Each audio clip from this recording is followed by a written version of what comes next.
Hello learner, जैसा कि हम जानते हैं trigonometric ratios are in number 6।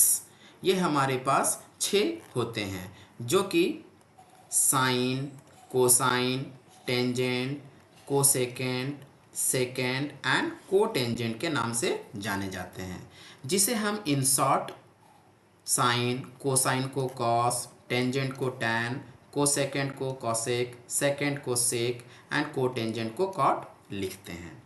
Actually ये हमारे पास ये मशीन की तरह होते हैं जो कि हमारे को एक पर्टिकुलर इनपुट के लिए एक पर्टिकुलर आउटपुट प्रोवाइड करवाते हैं, right.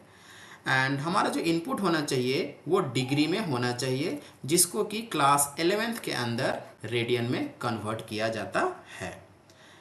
Up to class 10th, we have to study about 5 inputs: 0 degree, 30 degree, 45, 60 and 90।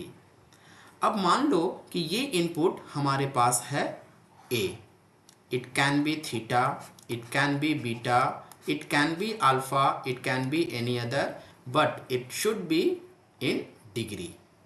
अब इस मशीन के अंदर मैंने डाल दिया साइन, राइट। अब ये साइन को मैंने दिया इनपुट 0 डिग्री, तो ये हमारे को क्या प्रोवाइड करेगा? 0। फिर मैंने इनपुट को बदला 30 डिग्री, तो ये क्या हो जाएगा? आउटपुट 1/2। 45 डिग्री देंगे 1/√2। 60 डिग्री देंगे तो ये आउटपुट हमारे को क्या देगा? √3/2। 90 डिग्री देंगे तो ये आउटपुट हमारा हो जाएगा 90 डिग्री, राइट। सो ये मशीन जो कि हमारा साइन था, ये पर्टिकुलर इनपुट के लिए एक पर्टिकुलर आउटपुट प्रोवाइड किया। So due to its converting nature, it call it function in mathematics. इसके कन्वर्टिंग नेचर के लिए इसको हम मैथमेटिक्स के भाषा में फंक्शन कहते हैं। Not just for sine, this all cos, tan, cosec, sec, cot, these all are a trigonometric function, right? Let's conclude this. If I ask sin A में sin क्या है, तो आप क्या बोलेंगे?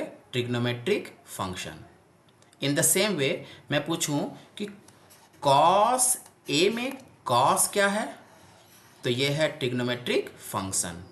tan A में tan क्या है? Trigonometric function. Okay, now let's talk about A को हमने क्या बोला था कि एक तरीके का इनपुट है, और इनपुट को मैंने क्या कहा था कि it should be in degree. And which quantity is measured in degree? Angle. तो हमारा ए जो होगा वो सेंट्रल एंगल के नाम से जाना जाएगा, है ना। और इकट्ठे साइन ए को हम क्या नाम देंगे? ट्रिग्नोमेट्रिक रेशियो, है ना, जो कि एक हमारे को रिलेशन देता है साइड और एंगल के बीच। इसमें एक खास बात थोड़ा ध्यान रखना है कि sine A is not equal to sine into A. मतलब sine A is not a product of sine and A. Thank you.